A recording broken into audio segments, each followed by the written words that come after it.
Have you heard the crazy rumor about the girl who got blacklisted from the airlines and wasn't able to get hired anywhere?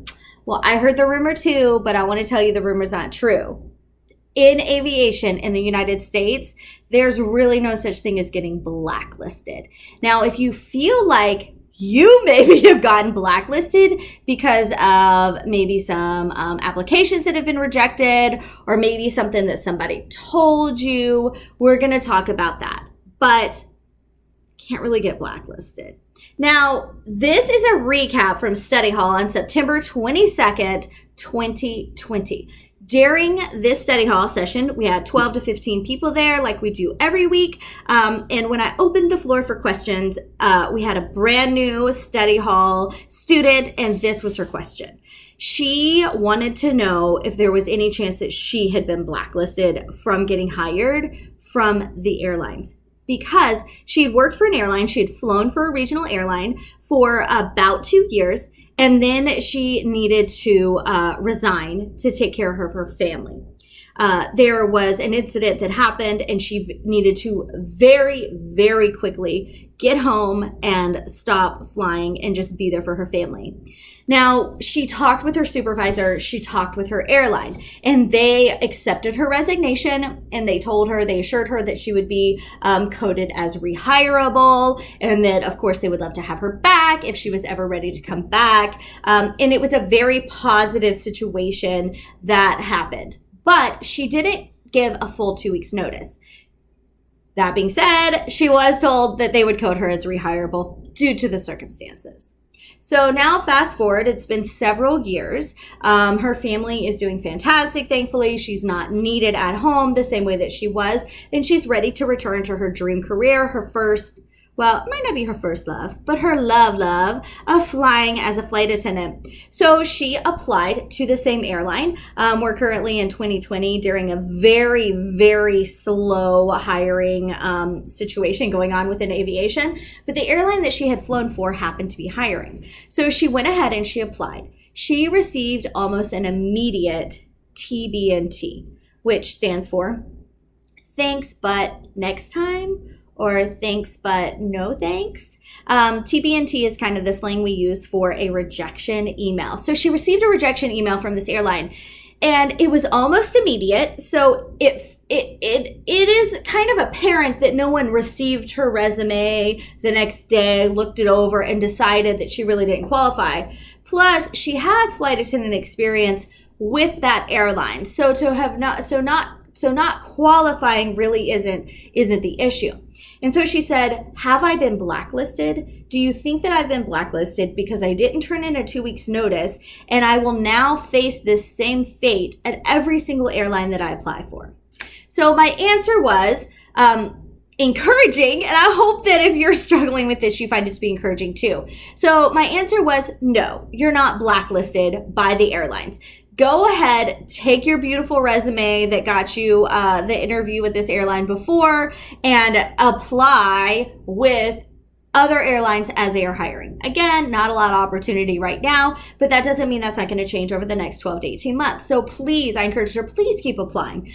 Apply to other places. You are not on some master blacklist that all the different airlines share with each other.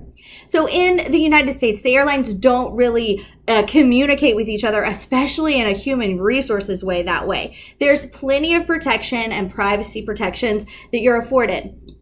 Now, the only thing that could maybe throw a hiccup on this is if you fail a drug or an alcohol test. So if you're a working flight attendant and you fail a drug or an alcohol test, that is not necessarily in-house with the airlines. It's actually a DOT, Department of Transportation. It's a federal drug test. So if you fail that will go into a database. That will be accessible by other airlines.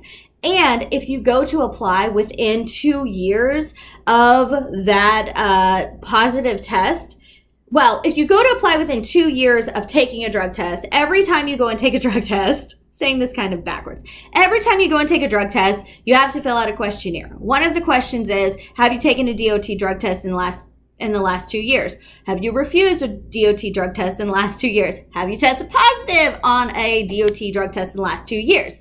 So if you fail a drug test or you pass it because it's positive, I'm just kidding. If you fail a drug test or an alcohol test, and then you go within 2 years and you get hired and you have to take your pre-employment drug test, the DOT is going to ask you. Now, of course, your airline could find out then that you failed a drug and alcohol test. That's a much bigger deal than I had to quit really quickly because of my airline, because of my family, or even I was late so much they fired me. Like, you know, failing a drug test is much different than other reasons that that flight attendants leave aviation. Now, that could be something that could stick with you for a while. But just quitting without notice, getting fired, like me, that didn't blacklist me either. Getting fired from United after only 3.5 weeks didn't blacklist me from being hired by numerous other airlines either. So it's very hard. You don't really get blacklisted from airlines, especially for these things that are not failed drug tests or alcohol tests. That being said, she was like, okay, thank you for that. After I answered her question, I said, no, you're not blacklisted. She said, okay, thank you for that. Why did I get the thanks but no thanks? And I said, okay, so there's a couple reasons that you got a thanks but no thanks. First option could be that you were coded differently into the system of the airline than your supervisor told you would. So because you didn't give a 2 weeks notice, by the time it got to human resources, maybe they did code you as not rehireable for resigning with less than a 2 weeks notice. The way to find that out is to call human resources and just ask them, say, I was an employee here 3 years ago. I'm starting to apply for other jobs. And when I had a discussion with my supervisor, she assured me that I would be coded as rehireable. And I just wanted to make sure that's what you have in your records so that I can be accurate when I fill out other job applications. Now, we don't want to necessarily spill our whole life and be like, I applied and then you said no and then blah, blah, blah. No, just make it very professional and just ask. I want to make sure that we are on the same page so that I can be accurate in my applications. And they should be able to tell you whether or not you're rehireable or not. There's not a ton of information that human resources are allowed to release, but that is something that they are allowed to release. So it could be that maybe she was coded wrong in the system. Another thing could be that she just accidentally messed up the application. So on flight attendant applications, even the most basic ones, they will ask you, are you over 18 years old or over 21 or whatever the guideline is? And you have to say yes or no. Do you have permission to work in the United States without sponsorship? Yes or no. Do you or can you one day possess a U.S. or a passport that will let you enter and exit the countries we serve? Yes or no. Are you, that kind of stuff. So, right? So they're very like technically stuff. Are you the right age? Can you get a passport? Can you work in the U.S.? Do you have permission to work in the U.S.? And sometimes because of the way that they're set up, you click the no or you click the yes or whatever the right answer is, and then you tab and then it moves it to the next button and then you go to the next question and then you don't notice and you accidentally answer one of these qualifying questions wrong.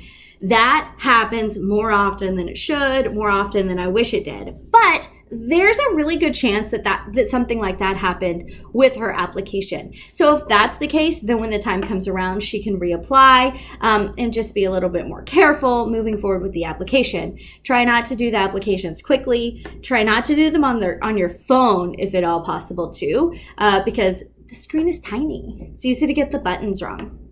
But basically, you're not going to get blacklisted from the airlines in the United States. Getting fired is not going to get you blacklisted. Calling the union on someone's not going to get you blacklisted. Telling management on somebody's not going to get you blacklisted. Quitting without 2 weeks notice isn't going to get you blacklisted.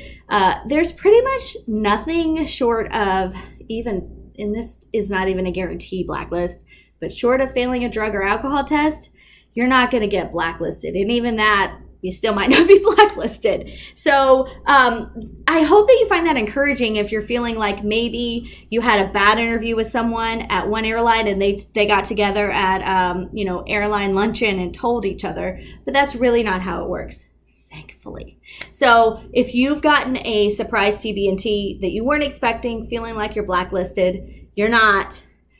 You just didn't meet the qualifications, or there was a glitch, or there was something weird, but don't let it stop you from moving forward. Another thing that could maybe be slowing down your process is having an application or a resume that is not meeting the qualifications on the software system. So you may want to look over your resume. There's several videos. I'll put them in the link below that Flight Attendant Career Connection offers. There's videos that will walk you through tutorials, and then there's also services offered by Flight Attendant Career Connection that can help you make sure that your resume is right too, because that would be the third reason that you would maybe not make it through to the interview stage, is that resume is just not making it past the computer's pre-screening software program.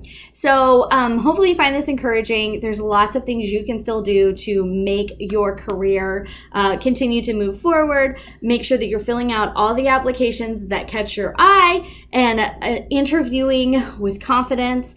And if you would like to connect and learn more, I would love to see you either in the Flight Attendant Career Connection Facebook group, or you can check out www.abbieunger.org/FACC. See you later.